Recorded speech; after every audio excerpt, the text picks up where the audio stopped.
नमस्कार दोस्तों, स्वागत है आप सभी का एक बार फिर से आपके अपने इस यूट्यूब चैनल पर। आज के वीडियो में दोस्तों हम पढ़ने वाले हैं ईवीएस क्लास 5 चैप्टर नंबर 22 जिसका नाम है फिर चला काफिला। ये जो चैप्टर है ये हमारी पूरी प्लेलिस्ट का आखिरी चैप्टर है। क्लास 5 एनसीईआरटी का भी आखिरी चैप्टर है और इसी के साथ जो हमारा टारगेट था कि हम 3rd to 5th की एनसीईआरटी कंप्लीट करेंगे वो हमारा कंप्लीट होता है।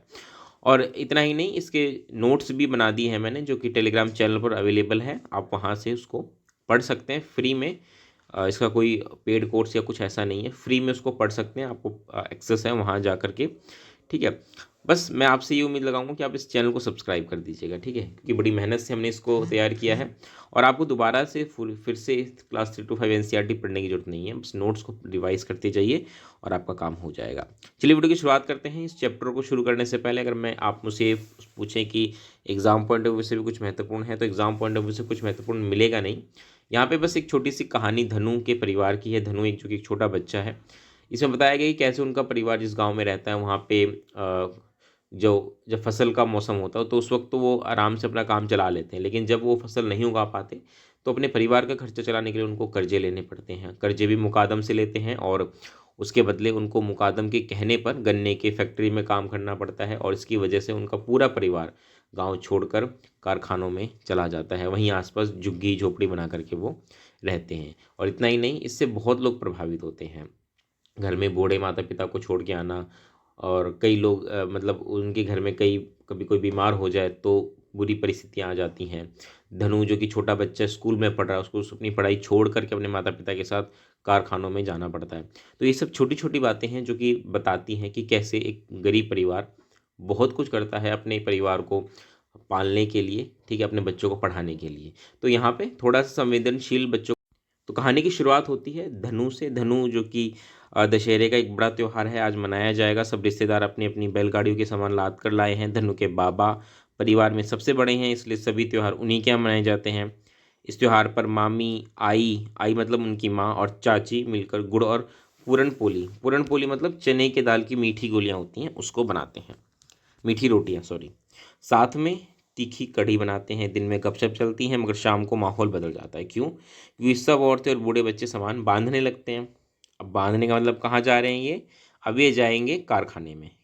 क्यों? ध्यान सुनिए। जो आदमी लोग हैं वो मुकादम, मुकादम यहाँ पे जो कर्ज वसूल करने वाला व्यक्ति है उसको बोलते हैं। उनके साथ मीटिंग करने के लिए बैठते हैं। मीटिंग में मुकादम सभी के कर्जे का हिसाब करता है, किस परिवार के ऊपर कितना कर्ज बाकी है ये भी देखता है। फिर शुरू होती आगे की बातें। मुकादम सभी गांव वालों को अगले 6 महीनों में कौन कौन से इलाके में जाना है ये भी बताता है, साथ ही देता है खर्चे के लिए कुछ पैसे। तो देखिए तस्वीरें भी बता रही है किस प्रकार से जो परिवार है, गांव में लोग सब मिलजुल करके काम करते हैं, रहते हैं, खाते हैं, पीते हैं, ठीक है। जब से धनु को याद है तब से यही चलता आया है। बरसात के पहले से दशहरे तक गांव के बड़े किसानों के खेतों में काम होता है। इन खेतों में धनु के परिवार जैसे कई परिवार काम करते हैं।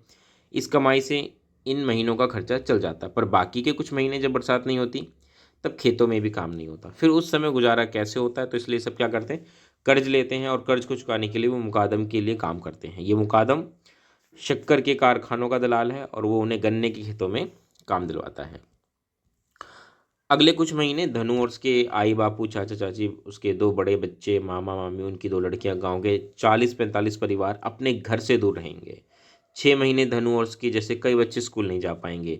धनु के घर में उसकी बूढ़ी दादी है, एक चाची जो देख नहीं सकती, और 2 महीने की चचेरी बहन ही रह जाएगी। इसी तरह गांव के अन्य परिवारों में भी बूढ़े और बीमार लोग रह जाते हैं। धनु को अपनी दादी की बहुत याद आती है। वे उसे बहुत प्यार करती है।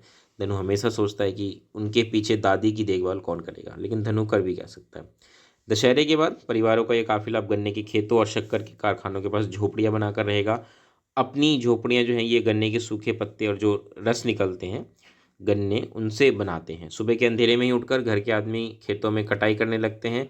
औरतें गन्ने के गट्ठर बांधते हैं और उन्हें शक्कर के कारखानों में ले जाते हैं। कई बार धनु भी उनके साथ जाता है। कारखानों के बाहर कभी कभी 2-3 रातें बैलगाड़ी पर गुजारनी पड़ती हैं। तब धनु अपने बैलों के साथ खेलता है और यहाँ वहाँ घूमता है। कारखाने पर अपने परिवार के हिस्से की गन्नों का वजन कराकर धनु के बापू रसीद लेते हैं, और जब जब मुकादम मिलने आता है तो उसे वो रसीद दिखाकर कर्जे का हिसाब रखा जाता है। और मुकादम आता है तो हफ्ते भर के खर्चे भी दे जाता है। और उसके बाद उस धनु का जो परिवार है उसमें उसकी आई और मामी बाज़ार जाके पूरे हफ्ते का राशन लेकर के आते हैं। उसकी मामी धनु को लेकर बहुत परेशान चिंतित रहती है। वो चाहती है कि धनु पढ़े, कुछ बने। वो उसके लिए पेंसिल, रबड़, कॉपी सब खरीदती है क्योंकि वो उसका लाडला है। पर 6 महीने तो ये सब चीज़ें काम आएंगी नहीं उसकी, क्योंकि वो स्कूल जाएगा नहीं। लेकिन उसकी मामी भी क्या करे, तो वो कहती है कि अगली बार जब हम दशहरे के बाद आएंगे गांव छोड़कर, तो धनु को वहीं छोड़ देंगे ताकि वो बाकी बच्चों की तरह स्कूल जाए, उसकी पढ़ाई बीच में ना छूटे। ठीक है, तो एक छोटी सी कहानी आपने देखी किस प्रकार से है, जो कि एक गरीब परिवार की होती है, और यहाँ से हमें यही सब चीज़ें सीखने को मिलती हैं। तो इस वीडियो में इतना ही रखता हूँ। वीडियो कैसे लगी बताइएगा, लाइक करिएगा, शेयर करिएगा और चैनल को सब्सक्राइब करना मत भूलिएगा। मिलेंगे दोस्तों अगली वीडियो में, तब तक के लिए नमस्कार, धन्यवाद।